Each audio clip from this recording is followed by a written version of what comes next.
And ladies and gentlemen, welcome to tonight's edition of the Paranormal Portal. It's Friday, and you've made it to the weekend. It's official. It starts now. I think it started probably a little bit ago, but I'm going to say right now. So, welcome to the weekend. You did it. You made it. It's good. Relax. Pick up a cold one or a warm one or whatever you're working with tonight. Kick your feet up and get ready for a show because that's why we're here. And hopefully that's why you're here too. So before I go any further, let me go ahead and introduce my good friend and co-host, Mr. Don Longbeard. Hola, hello everyone. Hello, Mr. Hello, Longbeard. hello. Or Mr. or medium beard. Yeah, thanks, Pix. Oh, she's not even in the chat room yet. Oh, she's toddy, is she? She is. Oh, that wasn't me dancing. Oh, okay, never mind. Oh, Sorry. that's all right. That's all right. Hey, look, we've got a lot of friends already here in Facebook, and Oh, got a good. few over in TFR. That's awesome. In Facebook?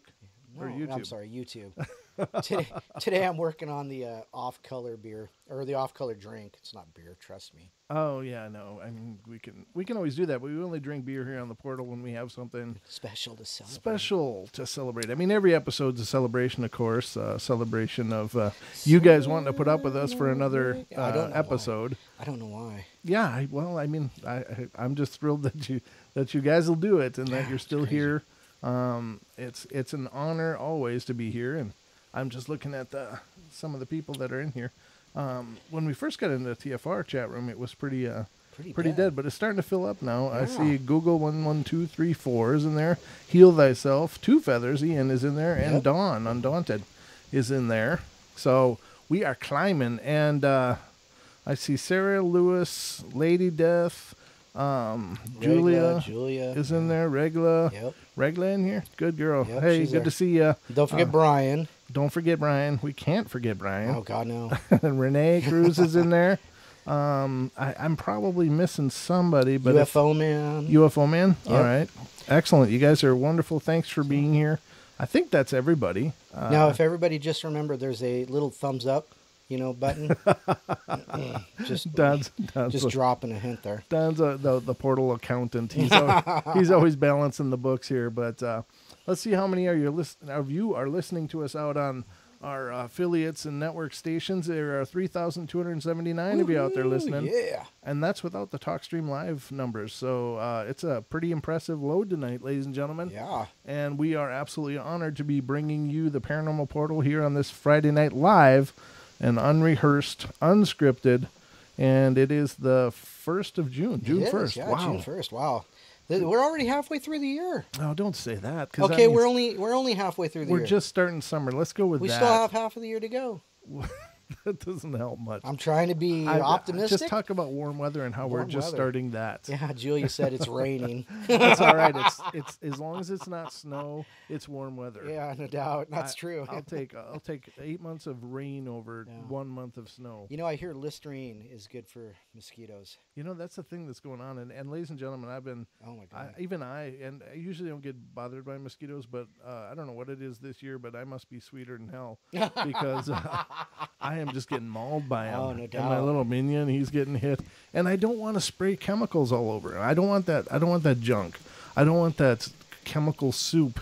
Yeah. That there's a reason mosquitoes won't touch it because it shouldn't touch anything live. Yeah. And you don't know what that stuff does in the long term. So I've kind of put it out there to some people. Look, I'm looking for Yeah. some natural remedies, some natural, whether it's essential oils or there's some Right. kind of stuff you can make that's natural or mostly natural. That's not going to be gambling with my child's health. Well, Julia says she's heard Vicks works.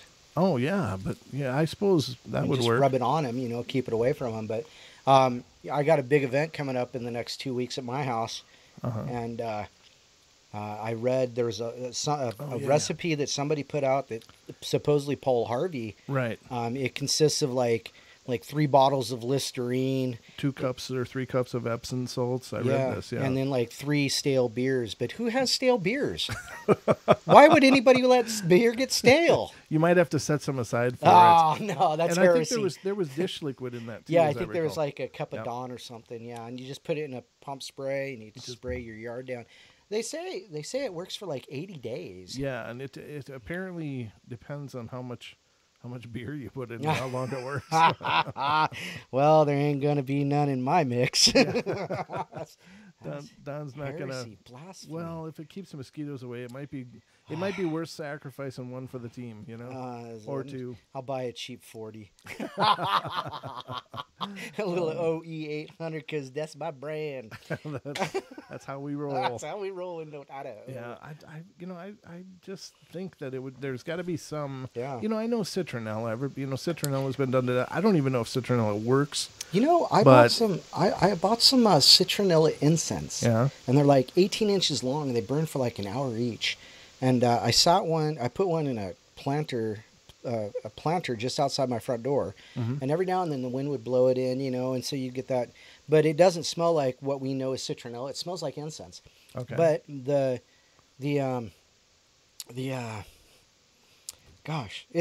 mosquito population in my house and the fly population, oh my God, every year I don't know how we get so many flies in our house. But the last few days, we haven't had any in the house, just one or two. Okay. But beginning of summer, there was like swarms of them. So Right. Yeah. Well, so you're saying that works. Yeah, it seems to work. Okay. I got it at the dollar store. Nice. That's the way to roll right there. If it works and it doesn't cost an arm and a leg. But ladies and gentlemen, if you have a good recipe or some kind of folk remedy for natural mosquito spray, please send it in, paranormalportalradio@gmail.com. I would really appreciate it because I'm looking for the natural stuff first. Natural stuff. I mean, if it comes to it, I guess I could break down and get some spray of some kind. But even then, I've even heard I think Skin So Soft. I think. Yes, Avon Skin So Soft. Yeah. Yeah, that works too, right? Yeah. That's like. Now that just came back to me from when I was a little guy. My mom used to sell Avon, so we were always rubbing Skin So Soft on stuff because. But we were soft and cuddly. So, I don't know. Any other remedies you have, please let me know. I'm just putting it out there. I know there's got to be some great ones. But anyway. Sarah says eating bananas and using Skin So Soft, yeah. Oh, okay. So Regular said something. Oh, she says it smells like turpentine, but you can pretend you and he are painters. Nah, that's all right. I'll pass on that one. Smell like an old lantern. Julia, SSS reminds me of GMA. GMA. I have no idea. What's GMA? Grandma. Oh, Grandma. Skin So Soft reminds you of Grandma. Oh, okay. There you go. Sorry. Gotcha. And I don't know. It's just that we got to get away from that chemical crap in our lives. It's everywhere. Yeah. I heard this story coming from out of Canada now. They just put in a GMO crop up there, and there were like 39 million bees suddenly died. None. Yeah. Yeah. The whole colonies of bees just dropped dead. So, yay, GMO, you bastards. Sorry, I don't like to use language like that, but it's like really. No, Regular, that's not a good idea. and you know what? I'll bet you anything. What is going on behind closed doors is that Monsanto or some other company is trying to figure out a GMO-resistant bee. Yeah. No doubt. That's going to be their solution. No doubt, yeah. No, let's not change this obvious problem. Let's create new creatures that can handle it, Yeah, that are more aggressive and just sting people to death. I'll guarantee you that's what's going on. The size of your heartstring. Yeah. Oh, gosh. Because then they can patent that and sell them as well. It's just like, oh, you greedy bastards. Yeah. Hey, Don says stale beer is good to rinse your hair in, especially if you're going to put them up in rollers. Well, Don, I love you, but I don't have that much hair. I just had a flash of your beard and rollers. Yeah, that needs a good shot. Usually when it's dribbling down, it gets washed pretty well. It's okay. Yeah. That's just not even right. No. I don't know. I wish I could unsee that in my head, but no, you said it. I know it just hopped in there. I was not prepared for it, but. Anyway, it was a funny image. It was hilarious. But we hope you're doing great, and thanks so much for being here, all of you guys out there. We are certainly thrilled to be here with you, and we are absolutely honored and humbled that so many of you come and just hear us talking to microphones. I was talking to Pixie today in the fan chat, the Aether Archives in MeWe, and she says, you guys had such a great show on Wednesday. It was awesome. I'm like, why do people listen to two mooks with microphones in North Idaho? She's like, It's got everything. I said, what? 2 white guys and a microphone? And then she says, oh, I'm going to write a song. And so she said something about like 2 weirdos and a microphone. You know, that Beck song. Oh, yeah, yeah. 2 turntables and a microphone. Right, right. I suggested, how about 2 paranormals and a microphone? Well, it is absolutely she cool. Is hilarious. That is awesome. I still don't understand, but I personally thank everyone. Absolutely. Thank you. We thank you also. Thanks for being here.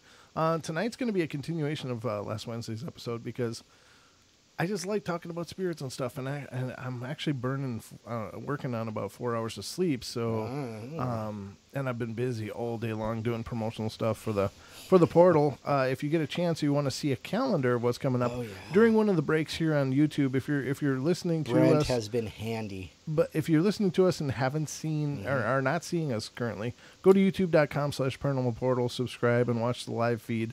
But during one of the breaks, we're going to post the calendar of June coming up with all of the things. And starting tomorrow night, we're going to be joined by our wonderful friend and longtime friend of the show and our Paranormal Portal psychic, Mrs. Deborah Varner, will be on the show doing free readings to callers of the show. Call soon and hold the line. Yeah. Don't wait till the last hour, please. Because God, that was last 15 minutes. 5 people called. Yeah, it was horrible. We got to 2 of them. Yeah. And even that was a push, but it's just tough because the psychic readings, the process is the process. You can't just can't rush it along. Right. You can't put a piecemeal on it. Like, okay, we need to get this many calls per hour. I mean, it doesn't work that way. Nope. A reading, as I said before, can take 5 minutes or 25 minutes, or even most of an hour segment. It can be. I mean, Deb is usually much more cognition of it than that, but she also will volunteer to follow up with people after the show, through social media if there's more that needs to be discussed. Right. But definitely call in as soon as you can. Hold the line. It's never a waste. It's never a waste to call Deb. Oh, no. she's really cool, and she's really, really right on it, and really has a lot of this stuff nailed, and I mean, I've heard from a lot of listeners who have had readings, and they comment repeatedly about how fantastic it is and how right on she was. And so, don't miss it at all. And just to let you know, she is in the YouTube chat room. Yeah, she is. She's in the YouTube chat room, so come say hi. Phenomenal. So wonderful, and call in tomorrow. And again, I can just go through the laundry list here quick since we're on the lead into the show, but then next weekend on June 8th, Robin Moonshadow will be joining us to discuss Little People and Proto-Pygmies. I'm so excited about that show. Me too. That's going to be really fun because she's been devoting her life to the subject matter and this research, so it'll be great to have her on and to hear what she's got to say about it and what she's got to do. So, and I'm sure she's going to be bringing some amazing stuff to the show. Oh, it's going to be great. It will be. And then the 9th, Brooks Agnew will be joining us, and we'll be discussing the science of the paranormal. Brooks is a fellow TFR host and a brilliant man, so amazingly accomplished. He is a scientist. He's an inventor. He's an entrepreneur. He's a best-selling Amazon author. He does so many things. He's well-rounded. He's well-rounded, and he's had discussions with people like Stephen Hawking and so many other of the big physicists out there, and it's just like, wow, really? So it's really cool to hear his take on it because he's also a firm believer in the paranormal, and he brings a real scientific view to a lot of the phenomenon and breaks it down in such a way as, it makes sense even to people like me. So that's always good. Yeah, somebody that can talk down to us like we need to occasionally. It's like, what do you say? Somebody who can do it on crayon level for me. So this is a stick man. So that'll be on the 9th. And then the 15th and 16th right now are open. There's a possibility that I am looking at a couple of people having on the show, but I'm not sure if the scheduling will work out. We're going to try to get that dialed in. But on the 22nd of June, Duncan Campbell will be joining us to talk about the paranormal and the cabal. And he's another amazing person who's he's a UFO researcher. He's a paranormal investigator. He's an Illuminati researcher, and he's a therapeutic hypnotherapist and so many things, and just a really brilliant and interesting person to talk to as well. And then on the 23rd of June, to close out the month of June, we will have Linda Godfrey on, who is to discuss the Dogman phenomena, and she is really well regarded and in one of the biggest names out there as far as Dogman research. She wrote The Beast of Bray Road and several other pieces regarding the Dogman phenomena. Phenomenal person, wonderful, and we'll be looking forward to having her on the show as well. So June is just going to be an epic month for the portal. Gosh, we're busy every weekend. I know. I better Well, except for the 15th and 16th as it sits now. Those are still open, but they may fill up. I'm still working on connecting with the people on those. So, but that's the laundry list. Just so you guys know, that's what's going on here on the portal. So, but it'll be on screen, and it's also on our social media at facebook.com/paranormalportalradio. And find us there. Follow us. Subscribe to the YouTube, youtube.com/paranormalportal.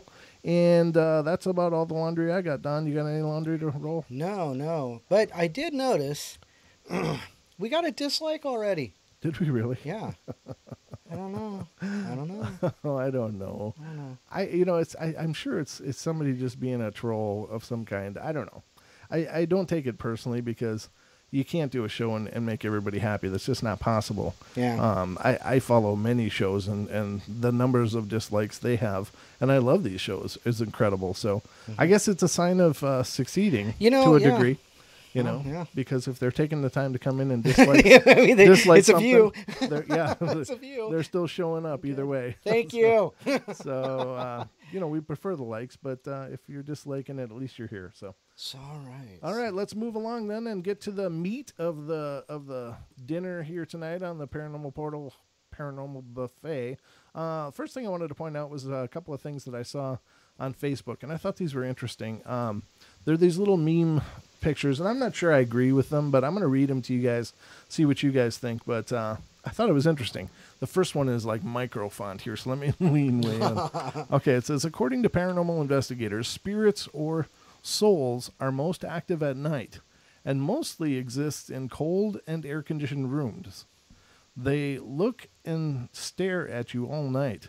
They read your mind and try to speak and show you your future in dreams. Huh. If you have difficulty in sleep without a reason, it's a spirit.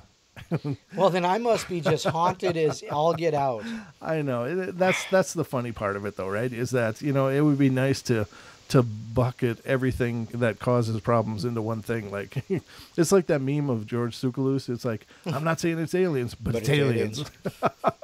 So it's kind of that same idea that somebody who's in the paranormal obviously made that. Yeah. And it's fascinating to think about, but I'm here to tell you that spirits, while they can stand and look at you, most of the time they do have some things that they can do, and staring at you probably isn't real high on the list. I'm sorry. I mean, we're all interesting in our own ways, but maybe 5 minutes, maybe 10, maybe even an hour, but at some point they're going to go do something else. And they don't have time to just sit around and stare at you. God, I mean, unless they're one of those that's kind of just stuck in the wall that you hear about. Amy Allen on the Dead Files will talk about, they're stuck in the wall. It's like, oh my God, what an existence. What is it? Is that eternity for some of us? Am I going to be stuck in a wall? Stuck in a piece of furniture, just like, oh God, get up. How you doing, bro? So yeah, it's like, really? So I don't know, but it's an interesting thought, and I mean, it would be nice to say that, whenever anything is odd happening, it's paranormal, but unfortunately that's just not the case. Now, the next one I thought was kind of confusing, but we'll see what you guys think. During the night, we go through 4 phases of sleep, and we enter in the last phase after 3 a.m. All of dreams occur before this and before 3 a.m. Our eyes keep moving very fast sleep. No one knows why this happens, but if you see your eyes moving, you will not be able to sleep again. It's scary. So I think he's talking about they're referring to the REM sleep stage, and I think that what they're saying is if you saw filming of your eyes when you're sleeping, and how they twitch and move, and that it will make you never want to sleep again. I think is what they're saying, but I might be wrong. I hope so, because you know what? I've seen myself sleeping. Scary as it is, I may not ever want to sleep again. You have? Well, yeah, I've had somebody film me sleeping once. It wasn't that exciting. Yeah, back that ass. Yeah, it's kind of creepy, but it is what it is. Oh man. So, just wanted to bounce all those off you guys and see what you thought. I don't know. I don't necessarily agree, but I think they're, interesting thoughts anyway. So, let's get into some of this magic that is the portal here. And let's get into some haunting stories. I wonder, this is one that I had pulled up. I'm just looking at it quick to see if it's one that I did read last time or not. I think I'll just read it again. It's pretty quick. I have a couple of experiences that I'll never forget because they were very much out of the ordinary. I think the first one happened when I was 7 years old, and at the time, I believe two of our cats were put to sleep.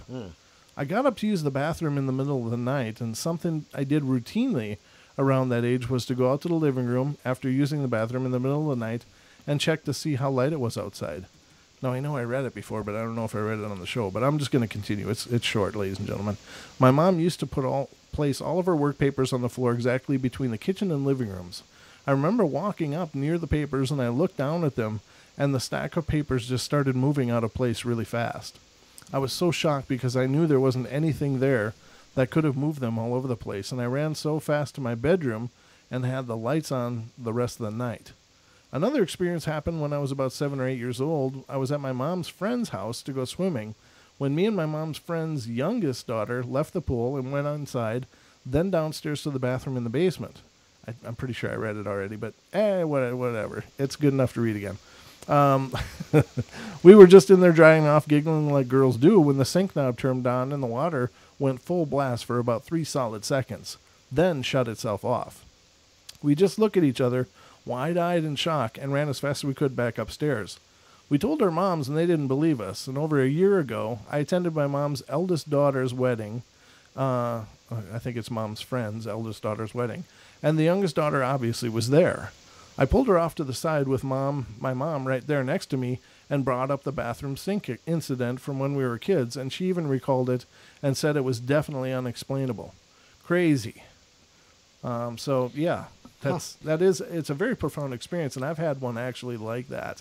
And I've talked about it on the show before, but essentially what was happening was I got home from work early, and it was, about 15 years ago. I used to work in a factory, and I got home early one day, and so it was really dirty work, and my ex-wife at the time and I were living in this house before we had kids, and she was still at work, which was about a half hour away. And I got home and I was like, you know what?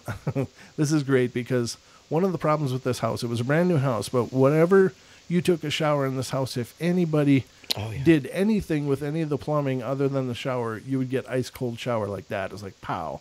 It just sucked. So I was like, man, I'm going to have a chance to take a nice hot shower and just soak and just enjoy it. Now, this house was a brand new house, but something was up with the land it was built on or something, because there was just a real creepy vibe in this house. And this is actually where I saw my first orb, too. So somebody was hanging out there. But I was all locked up in the house. I went in the bathroom, locked up the bathroom. So it's just me in the house. And I get all undressed, get into the shower. It's awesome. And I'm just sitting there soaking. And I get all lathered up. And I'm just going, oh. And suddenly the water goes ice cold. Boom, like that. I'm like, oh, no, she must have come home. She must have come home and decided she needed to do the dishes right then, because, of course, dishes need to be done right then. Whenever I'm in the shower is how it worked out. But I was like, oh, man, this sucks. So I quickly rinsed off all the soapy water. And I got done. I shut off the shower. And I'm standing there with my towel. And I'm hearing water blasting. And I'm like, well, what the hell's that? So I open the shower curtain and look out into the rest of the bathroom, which is a small, about a medium-sized bathroom. And there in the kitchen, or the bathroom sink, the hot water is just blasting, full blast, and steam's coming up. And I'm like, ooh, you know, it was one of those weird experiences, you know, and I don't know what it is about being naked and then being creeped out as well. It's like extra creepy when you're naked, but I didn't like that at all. I got out, shut off the water, and looked around the house. I was absolutely alone. Nobody had come home. All the doors were still locked. That water turned itself on. And I know some people talk about, oh, well, plumbing can do that, but I think that's even a stretch to me. I've never, ever seen a faucet just turn itself on full blast. I've seen faucets that leak, that maybe go on a little bit, but it was all the way up, and it was one of those balls you had to lift, you know, the big ball in the middle. So, oh, gosh. But creepy. Anyway, we're going to go to break, ladies and gentlemen, so don't go away, and we'll continue our journey into the paranormal here on the portal. So we'll be right back. See you soon.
And welcome back, ladies and gentlemen, to the Paranormal Portal. I'm your host, Brent Thomas. And, of course, I'm joined by my good friend and co-host, Mr. Don Longbeard, here on the Portal. Hey. Hey. And we are thrilled you're here. And we have a call right away here, so let me get to the board and see what's going on. Mr. Naysay, how you doing? I'm doing okay. All right. Well, good. What's going on tonight? I'm not bringing the fun because it's dawn tonight. Oh. I'm gonna be mopey dopey. So I was calling in because you were talking about the mosquitoes. Oh God, yeah. God, yeah. Oh yeah. This really, Yeah, I bet. there's this really good product called Mosquito Barrier, Mosquito barrier. and its base is garlic, and they use garlic in their mosquito spray, and you spray it in your backyard, Really? and your backyard feels like an Italian rotisserie, but no mosquitoes. You know, Italian rotisserie is I okay with can't me. keep this up. I'm sorry. I knew that was coming. We need you to be light and lively. Are you serious about the mosquito barrier, Right, or yes. was that a joke? Yeah. Okay. Nope. See, that's why I gotta stay away from the funny, because then they're like, "Is he telling? Okay? Is this a setup?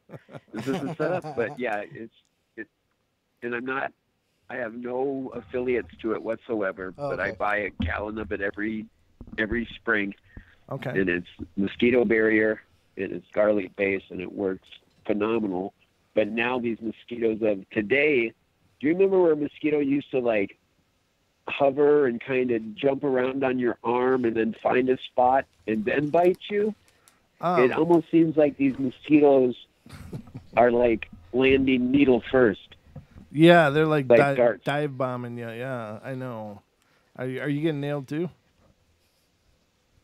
Oh no, not at all. I have a deal with bugs. They don't mess with me. No, I jinxed myself, so He's at peace with we'll them. see what happens. Usually I don't get bugged too much And- either, and but they're getting me now. Right, well, you are sweet there, sir. That's what I'm saying. That must be it, right?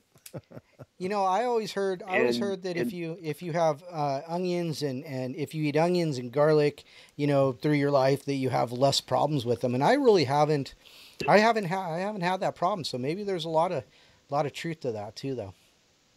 It could be. Well, I think you throw that on top of not showering, and then you just kind of deter every entity from being around you. That might be what I'm doing wrong. Anything this side of the veil will stay clear, except maybe Sasquatch. And the ghosts that are standing there looking at you all night long. Yeah, they're Well, standing there. They're standing there a little further away. Is that not the condition that Tobias had? That he was a never nude, and it was because his fear of entities seeing him naked. But Could be. on Arrested Development. But I also wanted to bring up, in the irony of calling in tonight with being on hold for so long and just sitting there in my own tears and being alone, that when you brought up the faucet thing, because I think we brought that up on your show a while ago, Brent, when I first was on. Oh, sure. Yeah. With I used to have the same thing, in a sense where I used to live in Minneapolis, Minnesota, right in Uptown above a coffee shop, and I moved into this place, single bedroom, and I had to share a bathroom.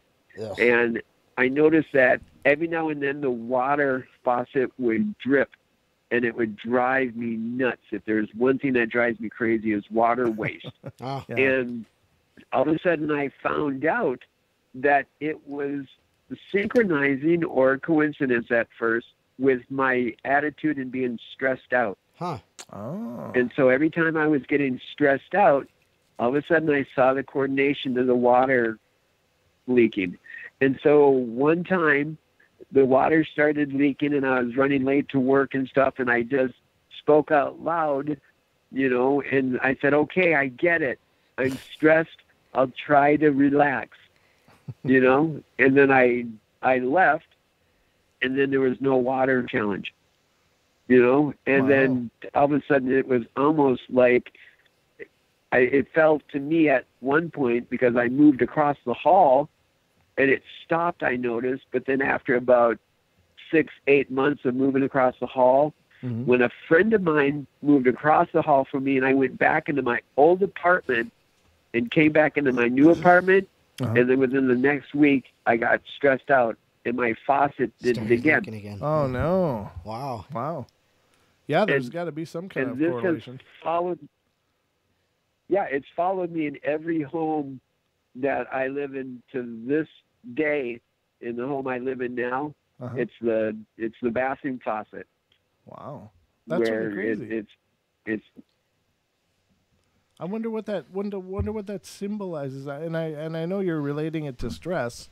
I guess water is a cleanser, right? And it's meant to wash away stress, and it's a living spiritual being. And in I know in the First Nations belief that it is a living thing. It's not just an element. It is alive, and it has a spirit and an intention. So I wonder what it's saying to you. And have you looked into it? well, to extrapolate some kind of theory of what's occurring. I am Cancer. Yay, June! Oh yeah, happy O'Day and Mini-Jesus. But strawberry moon. This is the moon of picking your strawberries. They're going to be getting all nice and ripe. Okay. But being Cancer is also considered a water sign. Okay. And ironically, and we've talked about this off the air, Brent, how we're in the initiating age of Aquarius, Right. which right. is water also. Mhm. And then if you look at the water barrier, in the imaging of Aquarius, you see the entity pouring.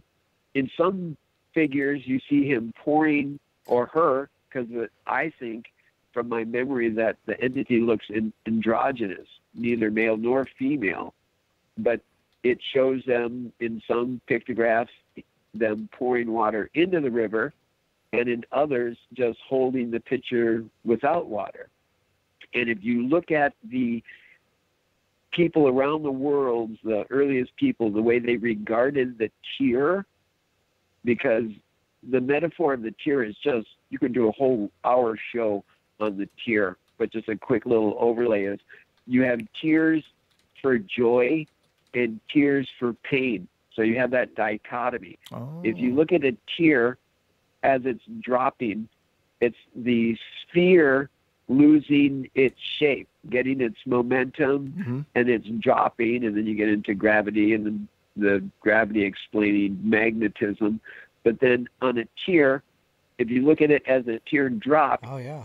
there's the teardrop that you see, and then you reverse it, the teardrop that you don't see, and that together makes an infinity symbol. Oh. Wow. You catch that? Yep. Sure. I see what you say. Right? And so then you get the greater dichotomy, and so when you look at a sphere, and if you're inside the sphere and you go to press out of the sphere at the puncture point of when that parameter of the sphere punctures, it's the teardrop. Mm. So it gets into sacred geometry, and this is what the people of the ages have known, and we're remembering these things.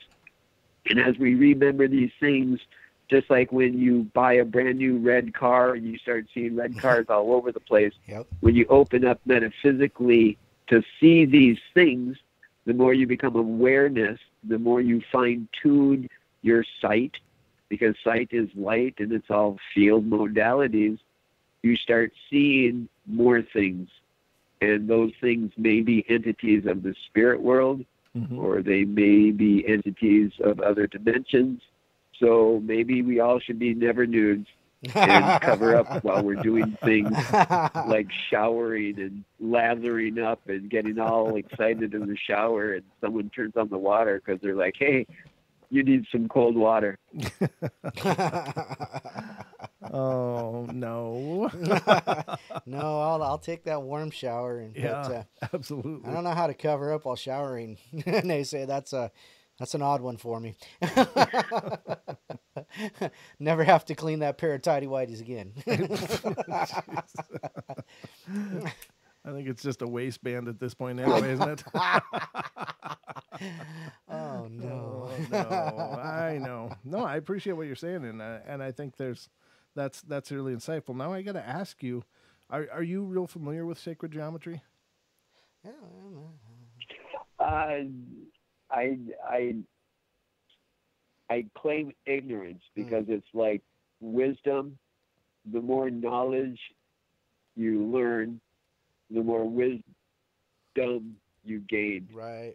Mm-hmm. And it's like that whole thing to claim you know everything, because as the more I learn about it, all of a sudden it gets deeper. Oh, yeah. It is definitely a rabbit hole, and it makes sense why they deter people from getting into mathematics, because sacred geometry is easily a answer looking within.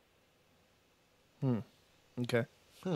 I'm just not at all familiar with it, but we've had the request to do a show on sacred geometry, and I'm like, oh, and looking at it, I'm just like, oh man, I don't have as much time as I would like to research it, Yeah, but that's that's a deep hole right there. yeah, I That know. is a deep one. That's a Mel's hole. It is. It's kind of that kind of a vein. It's just like, oh my God, because it just has layers and layers and layers and layers, and to do it any justice, I basically have to find somebody that's well versed in it to have on the show, because I just don't have the time to. Randall Carlson. I'm sorry? Randall Carlson. Let me see if I can get a hold of him. Oh, okay. Gotcha. That'll take a while, but you know. All right. But yeah, I mean, water is a powerful force. I just think it's such an incredibly powerful medium as well. Well, absolutely. And then within ourselves, the claim is, well, lately I've been coming across people saying we're over 80% water. Oh. And the ratio of the water in our body is supposed to be equivalent to the ratio of water on the earth. The earth, yeah. Oh, okay. You know, and then when you get into that incredible research of Dr. Mato and his messages of water, where he freezes the ice molecules, right, and takes pictures of little droplets of water, and there's these intrinsic, is that right? Intrinsic design. Yeah. Yeah, that word. Sorry. You're all right. Yeah, you know, we've seen those. You know, like, and he doesn't he play like different music and stuff while this is happening, and it freezes, and then he takes the picture of it, and you can see the different types of music and the different fractal shapes that it makes. Yes, absolutely. And then he takes pictures of glasses of water that monks have prayed over. Uh-huh. And he's done stuff where he's even written words on a piece of paper and taped it to the glass. Wow. And Okay. and it would affect the condition, which makes sense because we've talked about this before, and everything is fields, and when you say a word, you create a vibration, and that vibration, through the conditioning that we've had, you know, where all of a sudden, from the moment we were born, we were told that is the most horrible, horrific thing you could ever hear. And by the fact that I said it right now, they should be stormtrooping in my door and taking me down. Oh. You know, but we can condition through those sound vibrations of whether it be positive or negative. You know, and you know, they say sticks and stones may break my bones, but names will never hurt me. They said that for a reason, because they do hurt. Mm-hmm. And we try to be so egotistical that we're too tough. You know, I'm rubber, you are glue. What you say bounces off me and sticks to you. Yeah. You know, because words do hurt. Mm-hmm. And unfortunately, we've gotten to this point where we're so politically correct that we're even conditioning us to question the words we choose. Yeah.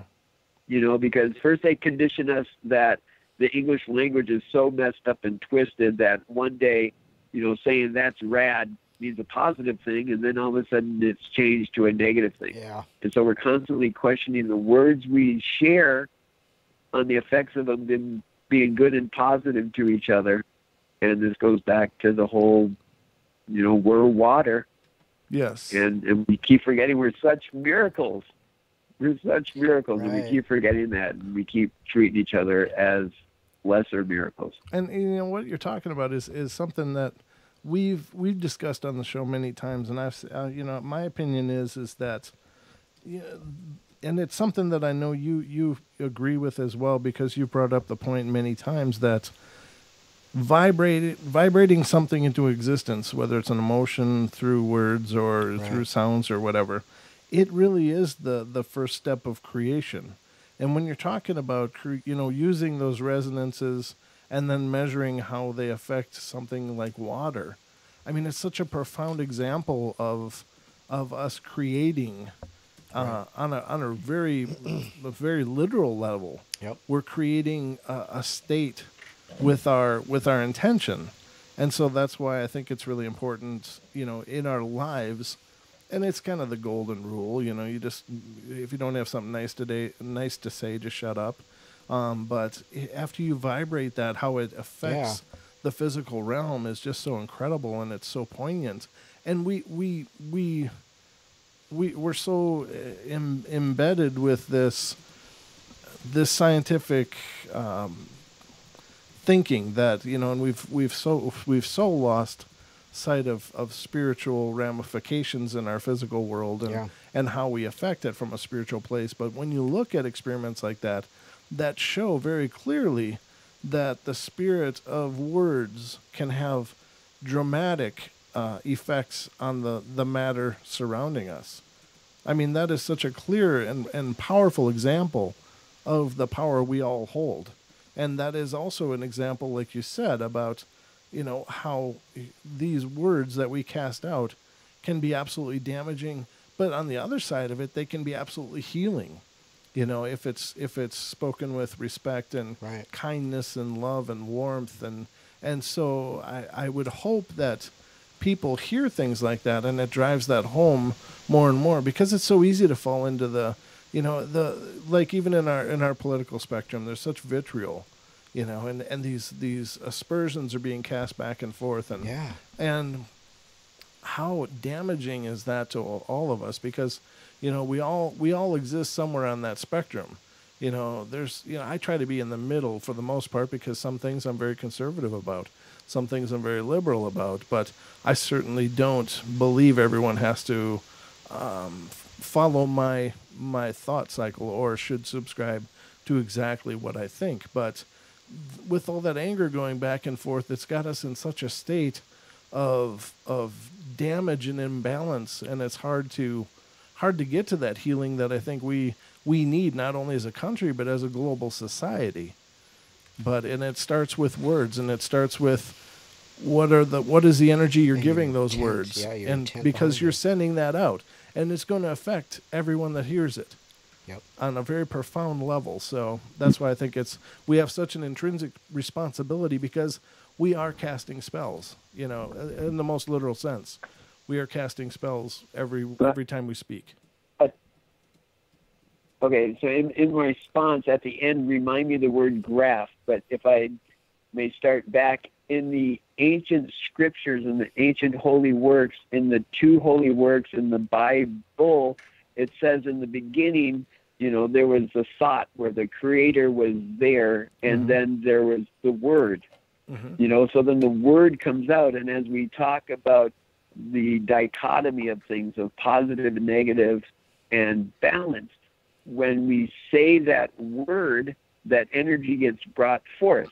And depending on the perspectives of the other people and joining in on that force, on that field, then all of a sudden it starts coming into fruition.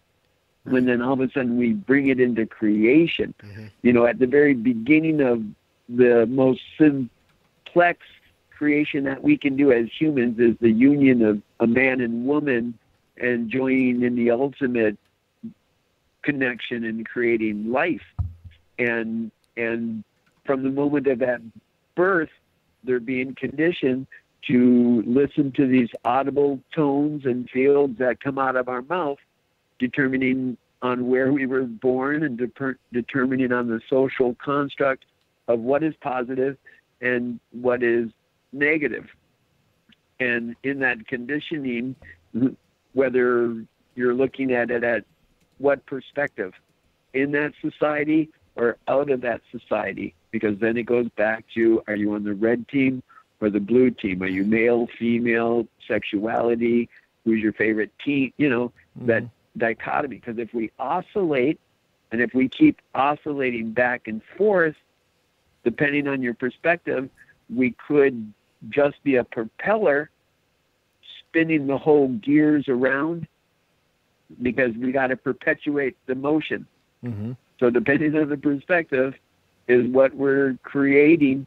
And in that creation, are we benefiting off of our creations, or are the powers that should not be benefiting from our creations? And that's the challenge. How do we help each other benefit equally in balance from our creations? That's where we can say, okay, where I can claim not just wanting to be a righteous man, but actually living a righteous life. Very true.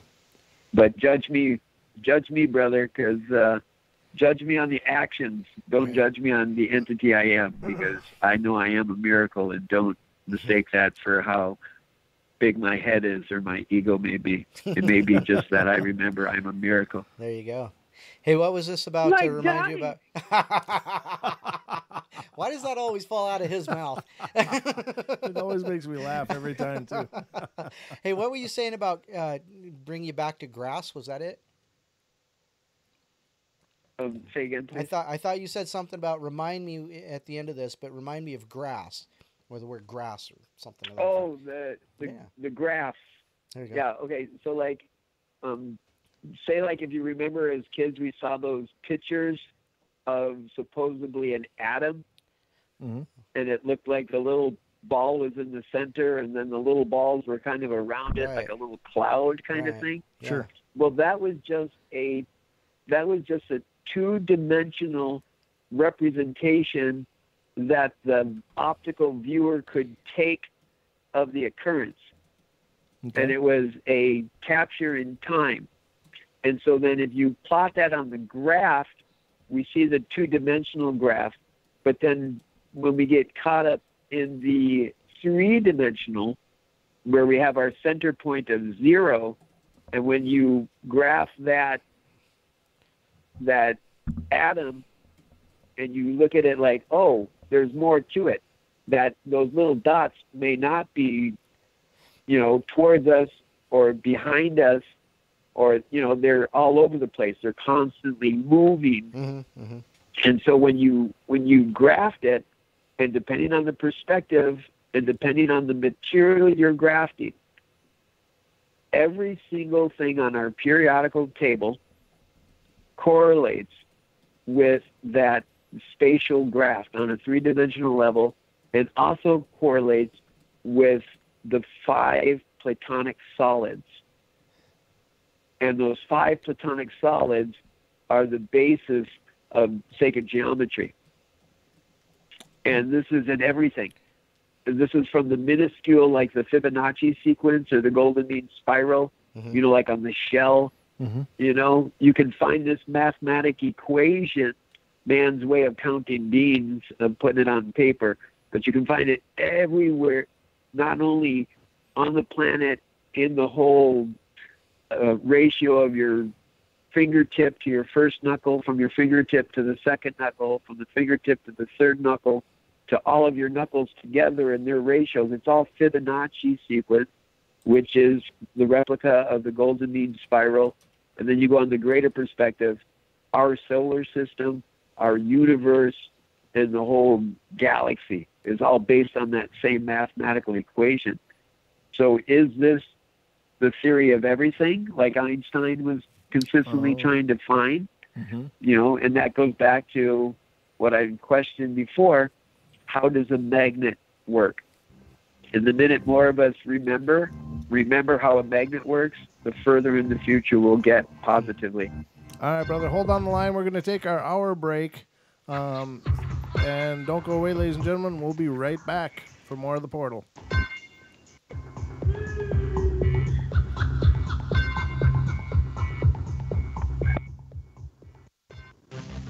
Truth Frequency Radio is your #1 source for news and information.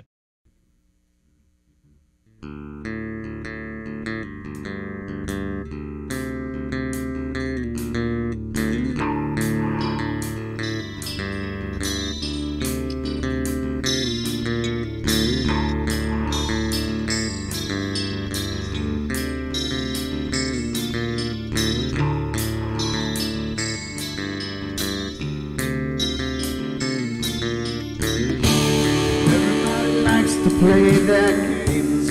Everybody loves to place their bets.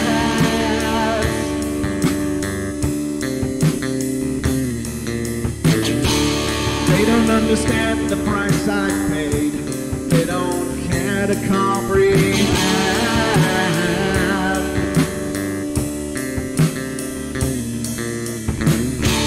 Trace their lines upon my body, dripping scars across my heart.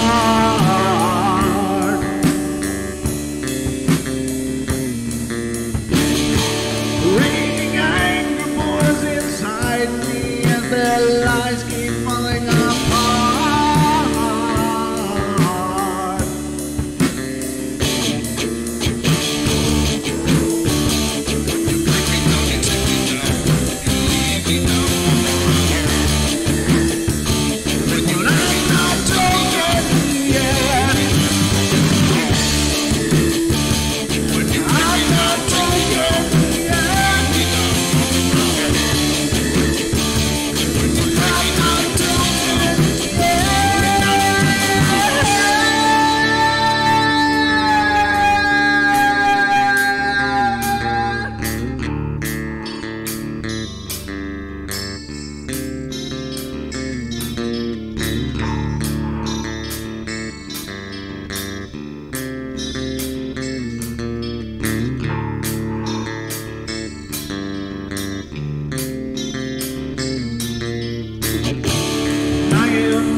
With my silence, I am not a stupid boy.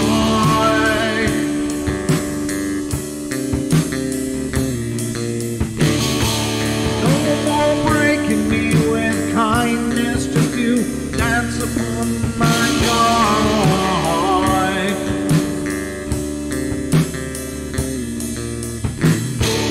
Leading me with empty promise, you're just another fucking gas.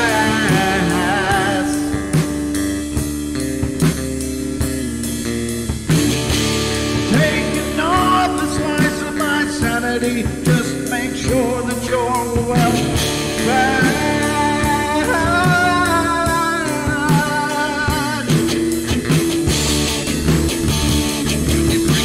Frequency Radio. This looks extraordinarily bad.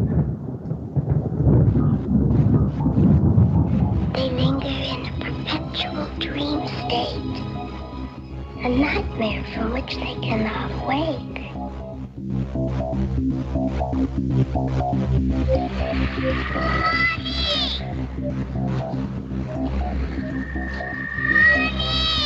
I can't see you, Mommy.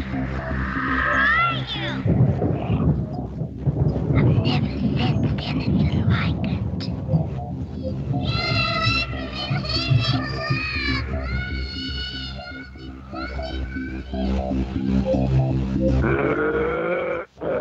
Carol Ann is not like those she's with. They're attracted to the one thing about her that is different from themselves. Her life force.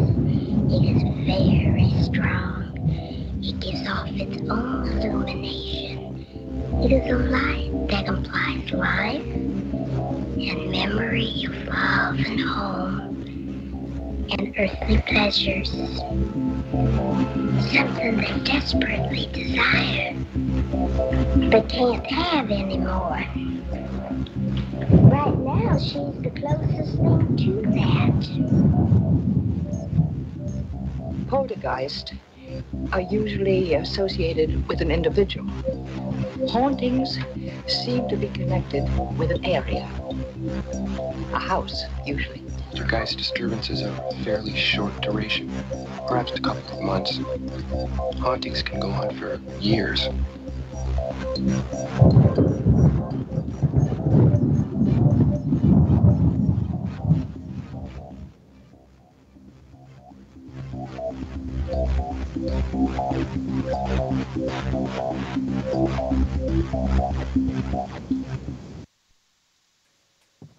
Welcome back, ladies and gentlemen, to the Paranormal Portal. I am here.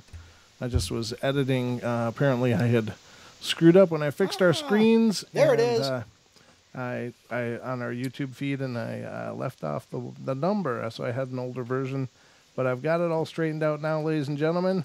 And those of you in YouTube should see the call-in number on screen there as well. Yep, Lady Death said she sees it. Okay, good. So I got that updated on the fly for you guys. Sorry about that. I guess I need to be more thorough in my quality checks. But Naysay, is Jabba the Hutt at your house? I was just thinking that I just unmuted myself, and during the break I was kind of rocking out and singing, and I kind of went a little too high out of my range, and it kind of shifted some phlegm in the back of my throat, and I was trying to clear my throat. Awesome. And then all of a sudden I'm like, oh, what horrible, horrible host manners I don't have. Well, actually, you, sir, should have muted me, but I caught myself. So I don't know if I can on the new Yes. Skype. The new Skype has features that that frighten and confuse me, to be honest with you. Yeah. So I don't think I can mute, or if it's possible to, I don't know how the hell to do it with the new Skype. Because, after Microsoft got a hold of it, of course, they screwed it up real good. So I still haven't figured out how to get my mics to work through it. yeah, exactly. I don't know what's up with that. But yeah, welcome to my world. Yeah. Well, that's true. Yeah, try to navigate it without being able to see it. And it is definitely a little bit of a challenge. You do have us beat on that one, pal. But you can always use your Jedi mind tricks, There and you you'll go. be just fine. It's not- But I cannot confirm nor deny that I am part of the order. the fraternal order of the Jedi. Well, The first order. Oh, the first order. I'm part of the second order. I think. I'm part of the leftovers. the leftovers. Yeah. There you Yeah. I'm I gotta I'm out of order. Use the stairs. Absolutely. So, Wow. what else did you have to add to tonight's show, sir? This is what I really would like to add. Okay. People of Earth, that latest intro you just listened to, that was the incredible talent of the host this evening. Ah. And one of these times, Brent, I want to go through that word or line by line because it is so deep. I don't think you guys see, well, I know you guys don't see what I see when I look at your opening and the words that are shared. Just as we were talking about being fields, it's an incredible talent that you have. And talking to you off of air, I know you have a little bit more deeper thoughts into what is being your intros and exits. Well, thank you. I appreciate that high praise, and I try to be thoughtful about what I include on the show, but I most of all I just want people to feel entertained. But thank you. I appreciate that that you noticed. That means a lot. Well, and we were just talking about Star Wars and sacred geometry. If you look within Star Wars and just their imagery of their spaceships and that, just from my audio descriptions of them explaining, they come straight out where they say, the words on the screen go off into the distance like a pyramid. And it's like, oh my God, really? In the audio descriptions, you're going to even give me the Illuminati? Who knows? I don't like saying the Illuminati or the Illuminati, but I call them the powers that shouldn't be. But in the movies, in the audio description, they're still giving us the conditioning. But if you can see the cell or the prison that you're within, the cell, a cell is round back to the sphere, then you have a better way of working within it, working within love without fear. And you are the sphere, just as I am, and if we recognize that, so we don't pierce our inner core like the teardrop, but it's okay if we do, as long as it's tear of joy, tears of laughter.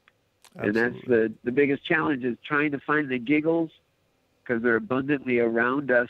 And if you can't find them, all I suggest is go and find the closest mirror. Absolutely. Well, I thought you were going to have another line after that, but yeah, no, I agree. I think I was setting you up because I wanted you to say, or look at Dawn. Oh, God. and you didn't. Oh, I was trying to set you up there, Brent. I lobbed you that one. I've never been much for volleyball. So I'm not good at the spike. So, I will say, though, that I think that there's a very concerted effort by a lot of people to keep people at odds and to keep people, focused on negatives and angry and disorganized, and creating the dichotomies in our world, for whatever reason, right. And that is disturbing. So it is, I think now more than ever, it's important to find the positives, find the laughter, find the joy. It's gotten to the point where people are afraid to laugh because. It's all this feelings, and the moment that you take yourself so seriously in life is the moment that you just lose the beauty. I've been out of sync since the time change. I've literally been out of sync. My timing's off. Sometimes I just get, fuzzy. My brain gets fuzzy. Somebody just told me, well, welcome to old age, but okay, that's part of it. Yeah. Sure. But I think a lot of it is just how you think and what you bring into being by saying those words. What you say, you speak yourself into your own reality, is what I say. And whether that's negative or positive, it just depends on the words you say, because you give it resonance, you give it voice, and it creates that wave out into infinity. So, it just makes perfect sense that, like I said in the TFR chat room a bit ago, get rid of the ego.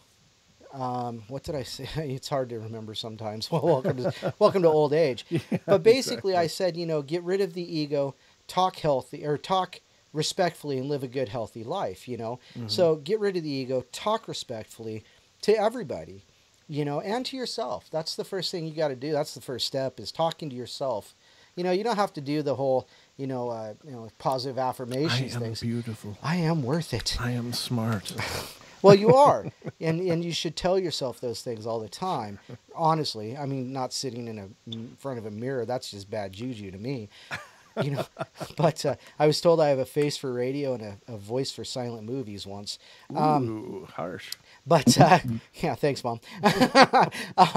But once you can't take back those words. Sticks and stones may break your bones, and you're absolutely right. They will hurt you, and you can't bring them back. You put you put the bad resonance out there, and it bounces, and it just picks up, and it turns everything to mush, So, get rid of the ego, talk respectfully, and be healthy.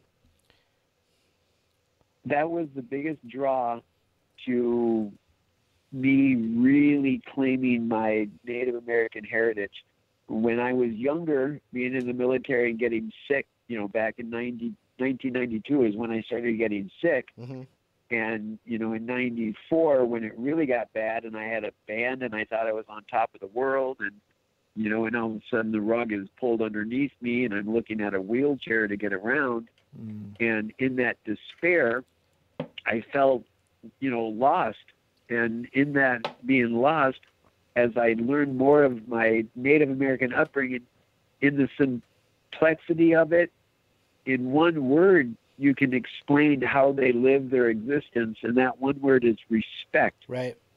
And I looked at all of these other different religions because I was inquisitive about it. And so I researched Judaism or Hebrew and, read the Torah, the Quran, and looked into the Vedas and the Shinto and, all these different religions. I even looked into Aleister Crowley and Alvin LaVey and, supposedly these satanic people and just all these different things, trying to find the answers. Because here I am getting sick where you start questioning existence. Right. And then all of a sudden I do the native thing, and in that native, looking at their lessons or their teachings, the simplest thing was respect. Respect everything, including yourself. Right. Because how can you go wrong with such a simple teaching? Yeah, I mean, if that's the first thing you do is show respect, then you get respect back. And if you don't, then that's somebody you just cut that string and let the resonance fly. We shape our realities. On the same breath, right. And on the same breath, my ancestors also, if you were to harm innocence, they would wrap you up with a heated bear hide with the fat to the point of like boiling. And if you lived, you lived. And if you died, you died. The word Ojibwe came from the word to pucker till roasted. Oh, God. So God. When they were asking, who are those people over there? They were like, they're the Ojibwe, to pucker till roasted. The really nice and the romantic word that some of the elders want to claim is the way that our moccasins pucker. But in the true definition, it's the way that meat puckers when roasted. Wow. Because if you wronged us, well, actually, if you wronged innocent, we had that whole council thing, And if the council and the people found evidence, you got the opportunity to count too. But if the evidence was against you, the persecution, it was, you were lucky to be abandoned. Let's say if you got kicked out of the tribe and they said, banish him, right, that was a good thing. But if you really did wrong, there was punishment. Yeah. Sure. Yeah. So the eye for an eye, tooth for your tooth, and mob rules, democracy. Yeah. Hail to the Republic. Star Wars. The First Order. There you go. Yeah. Wow. Excellent, brother. Excellent. It's always a great conversation when we can talk. It always is. Right. Well, I could keep babbling on, and I didn't mean to be so intrusive, and I always enjoy, but I wanted to share that garlic mosquito barrier. That's what I call it. Well, I wrote it down. I'm going to look and it now up. You guys got me an hour off my schedule. I was supposed to be getting to bed, and of course, again, you two have kept me up late. That's our specialty. I've always enjoyed it. Anytime, brother. You're always welcome here on the show. sir. So thanks for calling in, man. You bet. You enjoy the juice? Oh, yeah. You enjoy the sauce? Don's always hitting the swill here. Enjoy the giggles. I got that Idaho swill going on. All right, buddy. Love you and have a great night. I love you guys. Love you too. Say bye-bye. Oh, that's awesome. It's always good to hear from Nace. It is. It is. He always brings something totally unique to the shows. That is true. It's never the same call twice. It's never the same discussion twice. he's a very dynamic, multifaceted person. Yeah. Yeah, really, really interesting. And Very it's really nice that he brings his shamanistic views with him, and that's not something we hear a lot anymore, and and people need to remember, the old ways, and a lot of them. And if we did in that one simple word, respect, I think he's absolutely, he just nailed it. That's right. That one word will bring everything into focus. Amen, brother. I believe you, and I believe it. And let's see. I just want to make sure.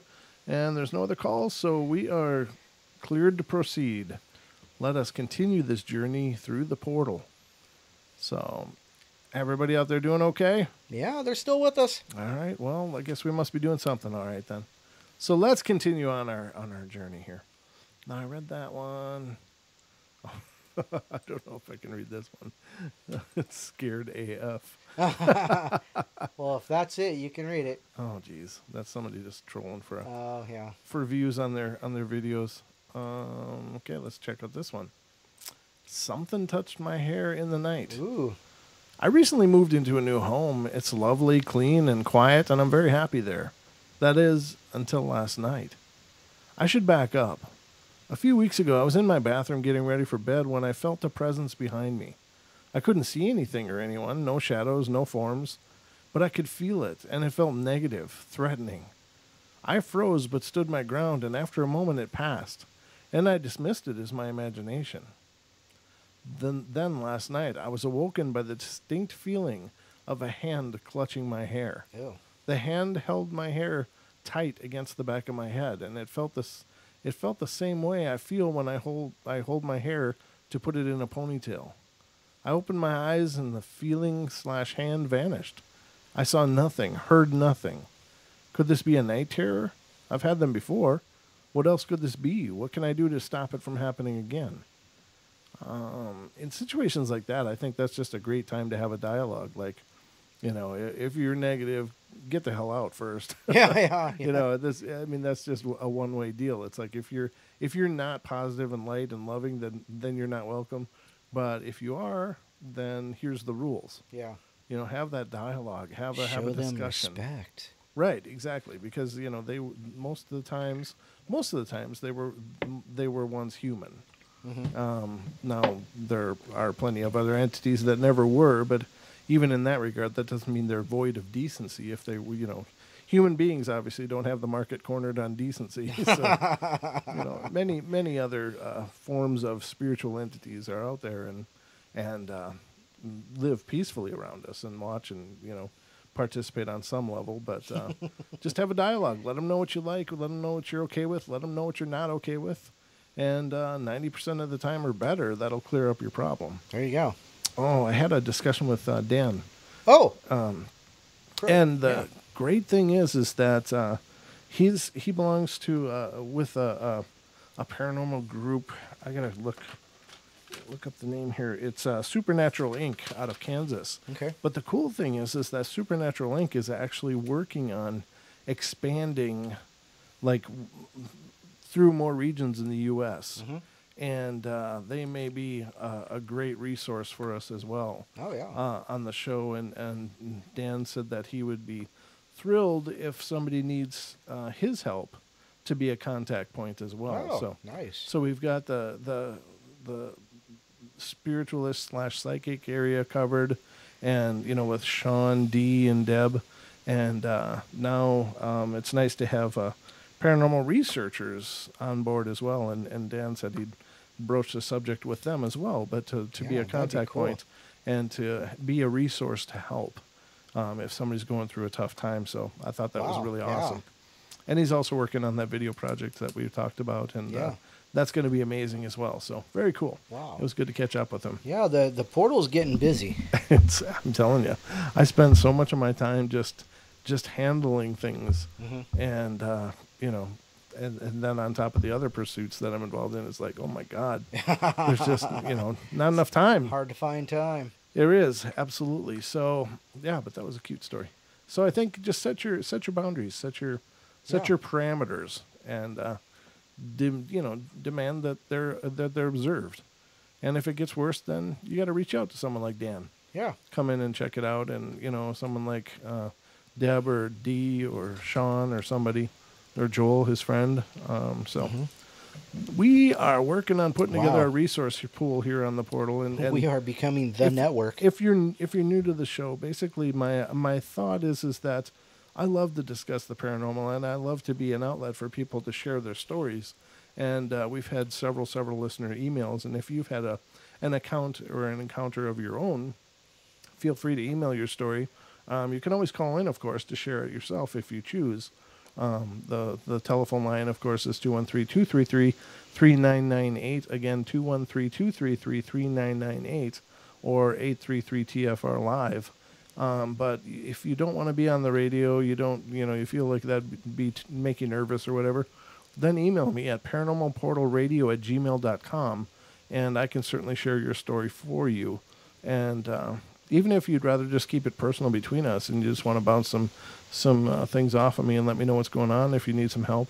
And as I said, this is the beauty of it, is that we have several people that have volunteered to be resources for those that are struggling with something paranormal. May need some help somewhere. You're not alone out there. You're not alone. We're here for you, and I will certainly talk with you or Don, Ken as well, or one of our psychic friends, or the paranormal researchers, including Mr. Dan Pruitt. So we are growing and trying to make this a full-service paranormal stop. We are the Walmart of paranormal.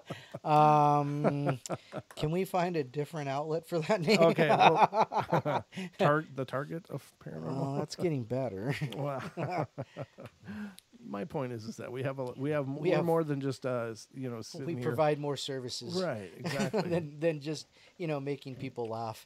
Well, it's a community, and I was talking with Pixie today, and I was just like, it's really cool that what has happened is that we've gotten a community. Mm-hmm. It's not just a show. It's not just hey, let's sit back and let these guys entertain us. Okay, it's done. It's like people that are involved with the show. They're involved on a whole different level. Levels. Yeah, a whole different level. Like they all belong, and they take part, and they take pride, and they've done so much to make it bigger, better, and greater than it ever could have been just by me or you and I together alone. They've just added this whole new dynamic and made it amazing. So that's all you guys out there listening.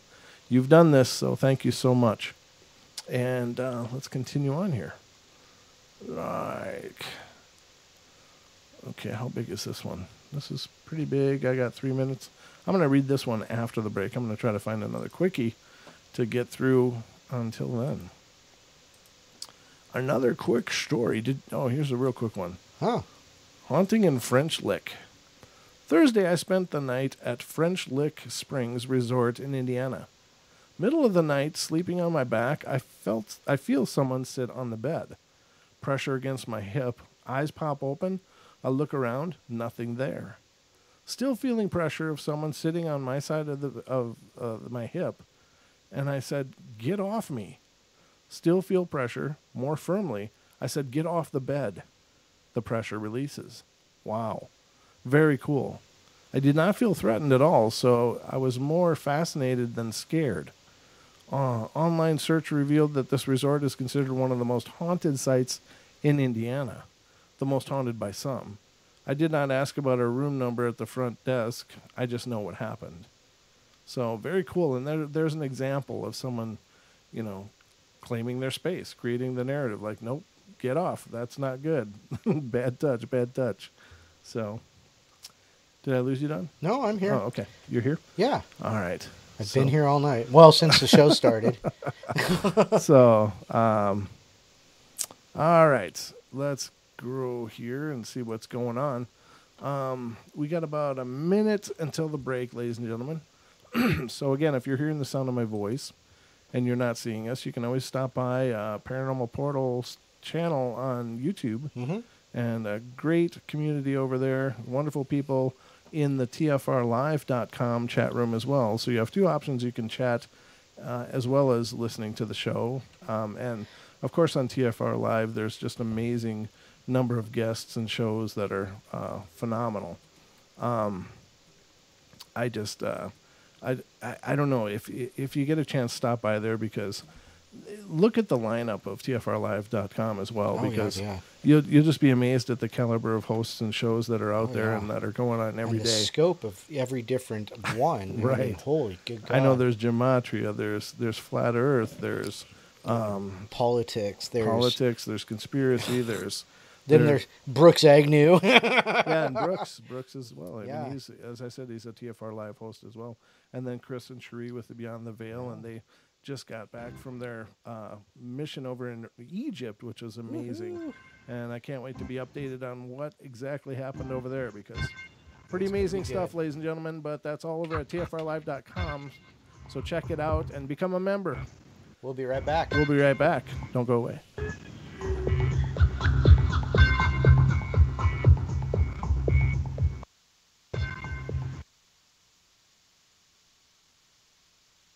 This is Elizabeth McCabe, a.k.a. Lucky One.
Initiating the truth frequency.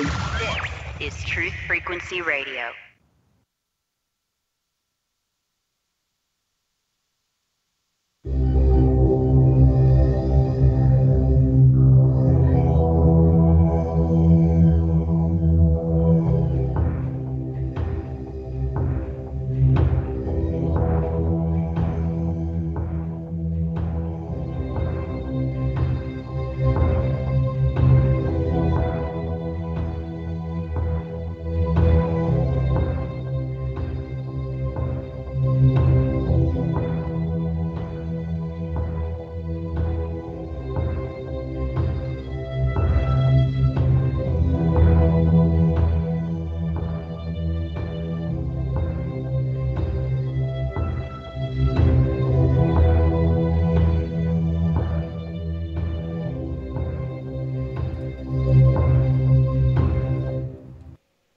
And welcome back, ladies and gentlemen, to the last half hour of our show already.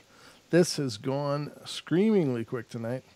And remember, of course, tomorrow night we will be joined by our great friend and longtime friend of the show and amazing personal friend, Mrs. Deborah Varner, who will be on the show offering free readings to callers for psychic readings. If you would like a little insight into romantic issues, money, job, whatever. She's just done an amazing job, and I'm really looking forward to having her back on the show. It seems like it's been a long time, doesn't it, Don? Yeah. Since Deb's been on. Yeah, it has, actually. Yeah, it's been like a month and a half because, well, the new moon wasn't the...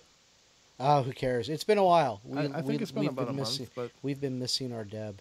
We miss our Deb, so it'll be nice to have her back on, and it's it's always amazing to just sit back and listen because it's a much easier night for the most part, other than watching for calls and putting the phone number out there. But it's just really interesting to hear her work, hear her do what it is that she does. So don't miss the show, even if you don't want to call in. It's just really entertaining and interesting, but. I just sit back and, oftentimes I'm like, oh, wow. Because I don't know how she pulls these things out. It's just like, ladies and gentlemen, just to give you a little background on how her process, she's not one of those 20 question psychics that, tries to narrow things down with these real generalized questions and to get you aimed at something where she feels she can, banter her way through it. It's not...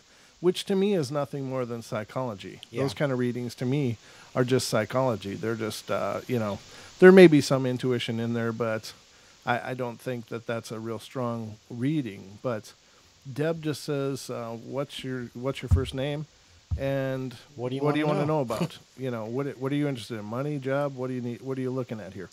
And that's it. And that's the only questions she will ask, and then she'll just start boom, boom, boom. They're saying this, and watch out for this. Hey, this is, something coming up to do with this, so, be mindful, that kind of stuff. I mean, it's just, she's not bantering her way through it. It's with questions. It's just really cool. And to me, that lends it a lot of credibility. She's making statements to you. Right. And then you can validate them if you'd like. And, there's even been readings where she's like, well, they're saying this, and the person will be like, well, no, that doesn't really make sense. It's like, well, that's what they're saying. It's just that's the fact. If you don't know about it now, you might find about it in an hour. Who knows?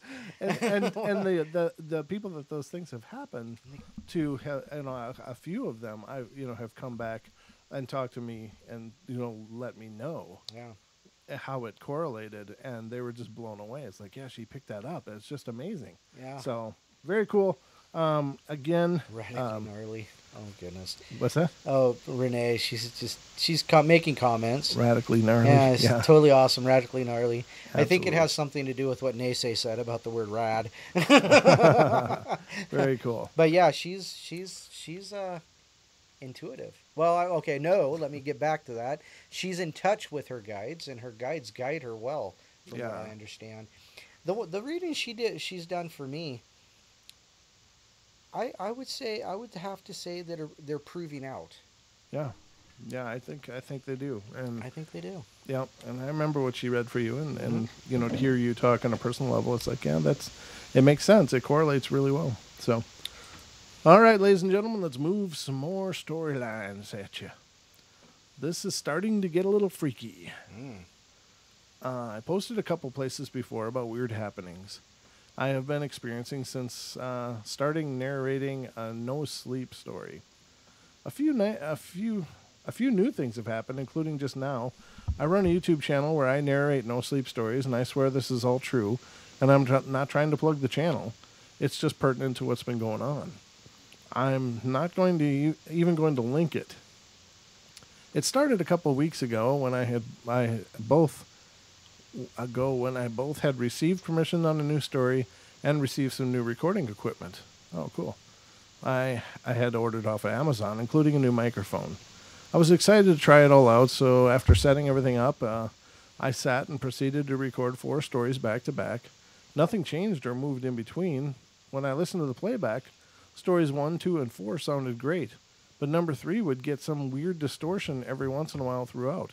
Sounds like they're in our studio, Don. That sounds like any episode of The Portal. It sounds like every episode of The Portal. Since then, I had to re-record this story 3 more times. 2 of the times I had the same issue with the distortion, and the last time I used my old microphone, and it turned out fine. The next odd thing happening involved my wife. She has never been a believer in the paranormal, but when we first moved into our current house, she would start seeing the shadow of a man appearing in different parts of our bedroom at night. It got to the point that we, to her insistence, performed a ritual to rid the house of it, and it actually seemed to work. Since working on the story, though, he's been back. I even had my first encounter with him, and I saw the shadow run across our backyard while uploading the video that contained his story, or this story. I went to text a friend of mine a picture when I noticed the 3 most recent photos in my gallery were not taken by me. The timestamp indicates that they were all taken at 4:58 a.m. when I was asleep. And my phone was charging on the nightstand. And they were all dark and blurry. One, which was the most clear, seemed to contain something blurry and flesh-toned and an odd light source that I cannot identify. I had no TVs in my bedroom, and my window faces the backyard, which is always pitch black at night. Now, I come to today, where I had 2 odd occurrences. One, I got proof of. Like I said, I've posted some of this information already on different subreddits, and in those posts, I did link the video because I included clips in the distortion and the pictures from my phone. Wow. Because I linked the video, when I looked at my post history, there was a thumbnail of the video, which is just an old house with some hills in the background. But when I looked, in one of those thumbnails, the house was missing and the background was still there. I took a screenshot and then I refreshed and the house was back.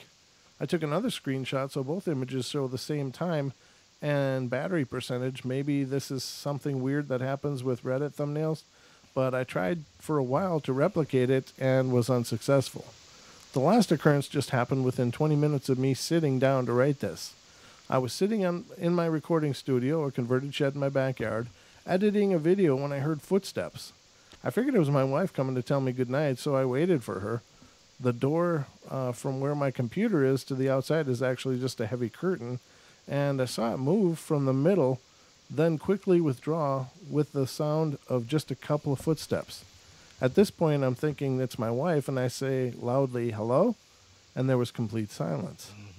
I was about to reach out to draw the curtain back when I heard another heavy footstep, and I see something, like a dark hand, quickly dart in, grab something from the bottom left section of the curtain, and then dart right back out. It was so quick, I barely saw it. I drew back the curtain, but like I said before, my backyard is pitch black. I went back in and grabbed my phone and turned on the flashlight app. When I focused the beam across my backyard, there was no one there. I have high fences, and the gate is closed, so if it was a person in my backyard, they couldn't have made it out without me hearing. I rushed inside the house and found my wife half asleep on the couch. She isn't the type to mess with me like that anyways. The only thing I can think of with the last occurrence is maybe it was a neighborhood cat. I did have my pet rat with me, but I swear the footsteps I heard were way too heavy to be a cat. Yeah. Very cool stories. Very intense. Wow. So the first part of the story is there's a entity taking selfies with his phone at 4:59 a.m. 4:58. Yeah, it sounds like that, and I've heard of that. It's not a real common thing, but people claim it happens. I don't know. That's very strange. Very, very strange. Huh. Let's see. That's one I read already. So I like it though. I like that story a lot. Yeah. And he did a really fantastic job, It was actually cohesive and narrating his experience in a very cohesive fashion, like you said, and it's got and also including his own attempts to debunk it, which is real cool. I have a YouTube. What? Okay, this is weird. Okay, no, this is a continuation of that same one. Oh. All right. Paranormal podcast, 6 years of mischief. 6 years of mischief. Ooh. That doesn't sound good. That sounds poltergeisty. 6 years, though. That's a long time. That's a lot of poltergeists. I'm a single mother of 5 adult sons, and when they were teenagers, we lived in a century home. Beautiful and large, with plenty of room for my brood. I should mention our house was the house that all the friends congregated to. There were rarely nights on weekends and summers that we had less than 6 occupants. I tell you this to try to make you understand that these stories I'm about to tell are the truth and corroborated by many people. When we first moved in, everything was nice and quiet for a number of months. Then slowly, activity progressed. My sons and I were all having unexplained happenings. They didn't tell me for almost a year because they didn't want to scare me, but my first experience was being awoke at around 3 a.m. At first, I was half awake, half sleep mode. What woke me up was a very loud noise coming from upstairs. It sounded like the boys were rearranging furniture. Very heavy furniture. Loud scraping, so loud that I was sure they were scratching the wood floors. I instantly become furious and marched upstairs ready to bust some butts, and when I got to the top of the stairs, all was quiet and dark. I started opening bedroom doors only to find all the boys sleeping soundly. I thought, wow, that was a vivid dream. To my chagrin, it happened a couple months later and became more and more frequent until it was almost a weekly event.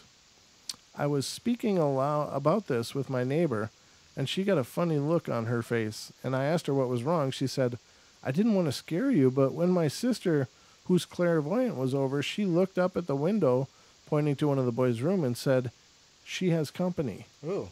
I asked her what she saw, and she said that she saw a man and a woman in old-time clothes staring back at her. At some point, I decided I wanted to share my experiences with my sons, and when I did, they all broke out their own stories. Some of them had been touched, some just heard noises or felt their beds being shaken. Here are a few of the more memorable ones in my mind. We being myself and 7 or 8 teenagers, filling up every square inch of the place, were all just visiting and half watching Family Guy. My youngest decided he was tired and going up to bed.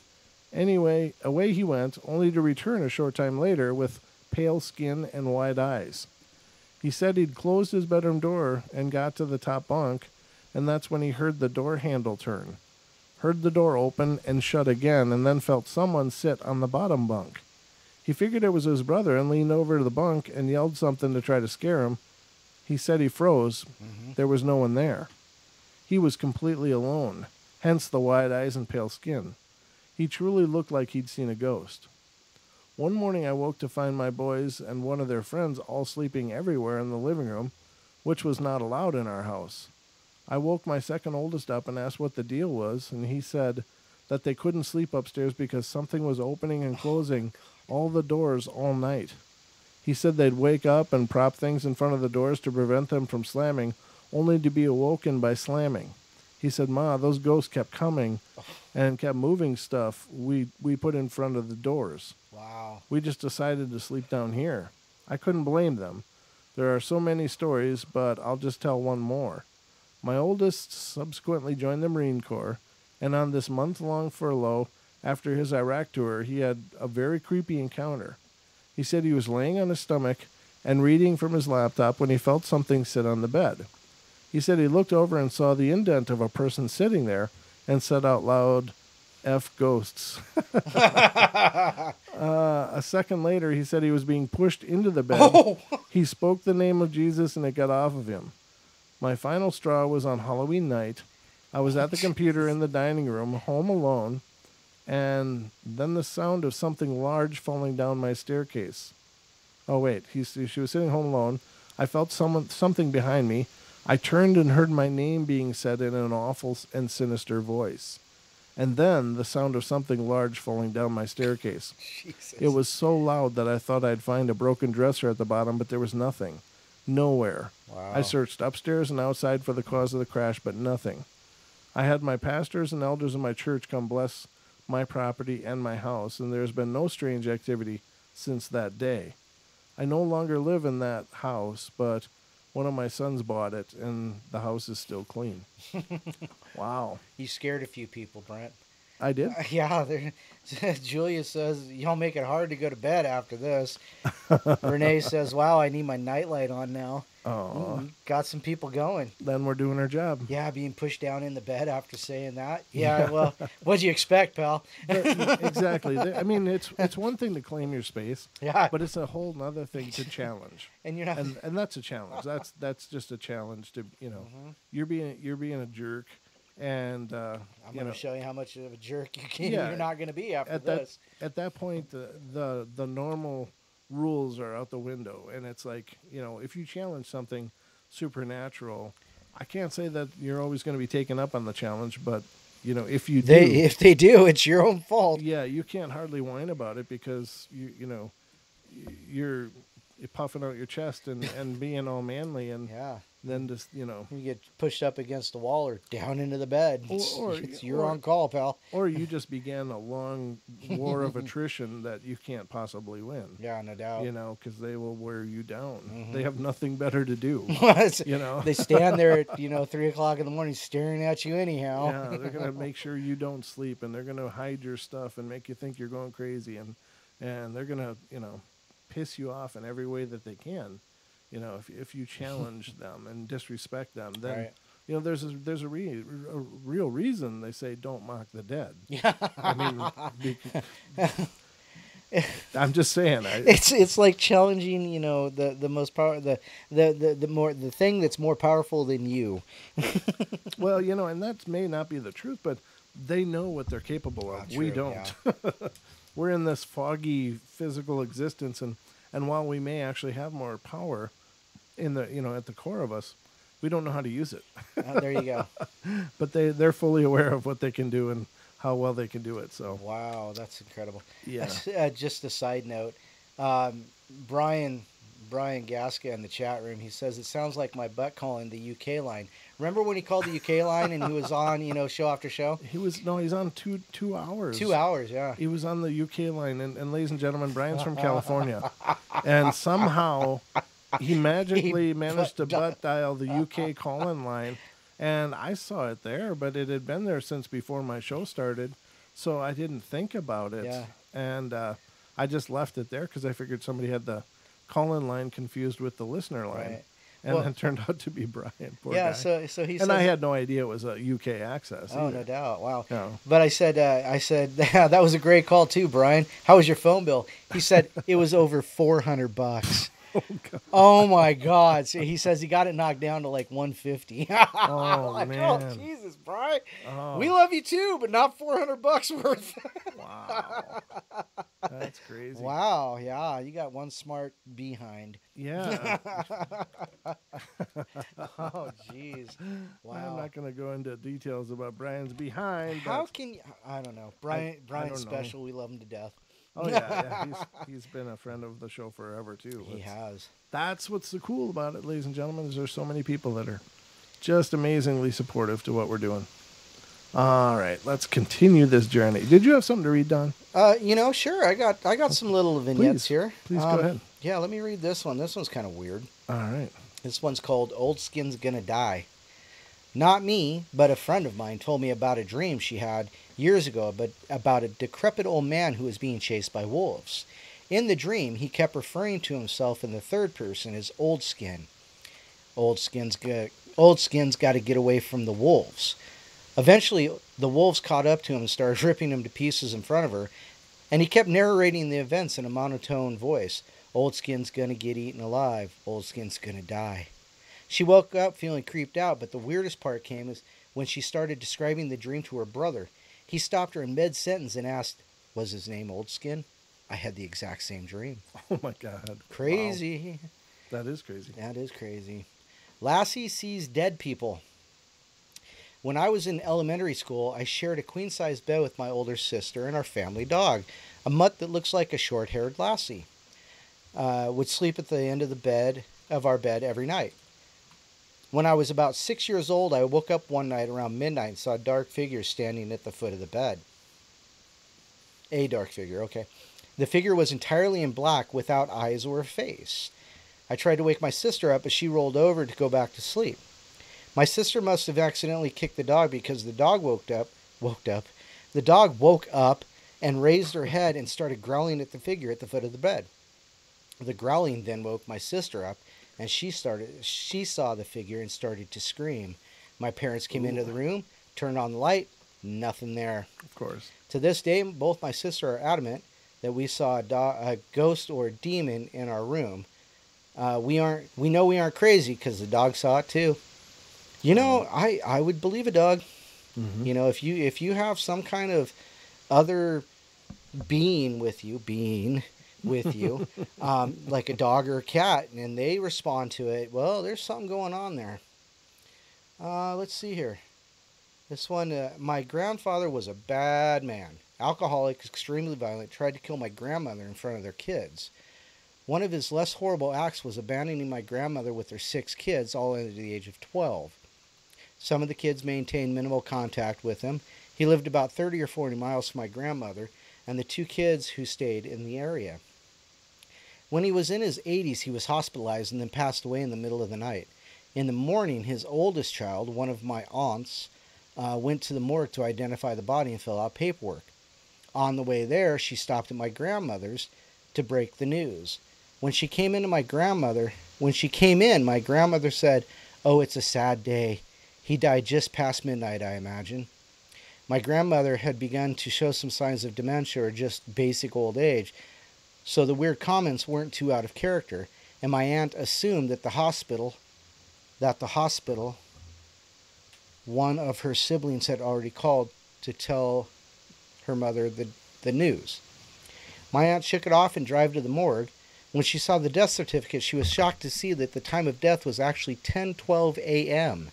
On her way home, she stopped back at my grandmother's house and asked her who had called her to tell her the news and asked why she thought he had died just past midnight.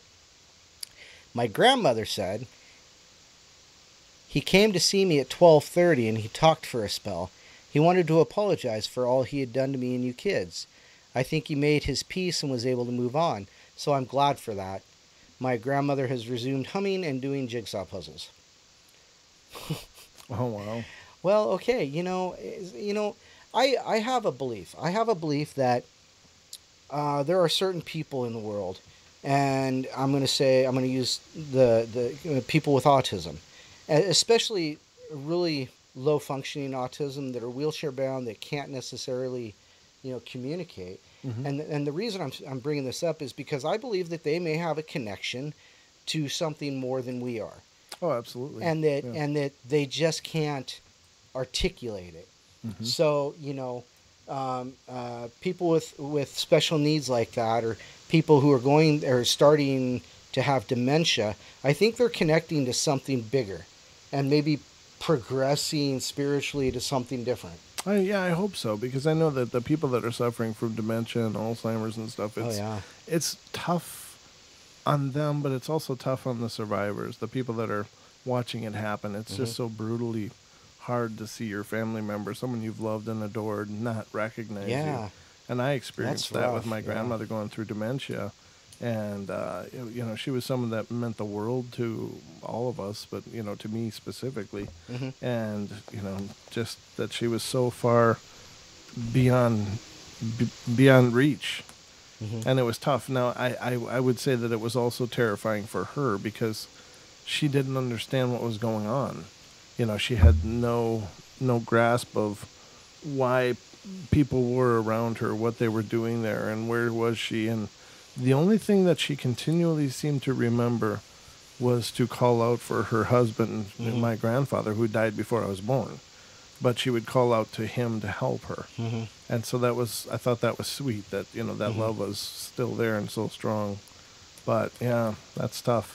Yeah. It's tough. But you're right. I mean, there is definitely a connection that the autism kids seem to have, and it's really profound. There's no question that autism doesn't equal not intelligent. Right. It's just a different processing. They just process things a little differently, and they are absolutely brilliant and amazing people for sure. But we are at about the 30 seconds away from the end of the show. Really? It's wow. Come and gone that quickly, Don. Well, I tell you what, if you need your night lights, turn them on. If you have bad dreams, you can always write to us, paranormalportalradio@gmail.com, and just let us know if we can read them on the air, and if we can or can't use your name, because we accept complaints in that kind of way. For sure. But we are thrilled that you guys were here. Thank you so much for being here. Stick around for Jimmy Jean and Brandy into the Microcosm coming up next on TFR, live, iHeart, TuneIn, TalkStream. And we love you all dearly. Take care. Be good. Be kind. Be nice to each other. And we'll be back tomorrow with Deb Varner doing psychic readings on the portal. See you tomorrow. All right. Good night, everybody. Night. Good night.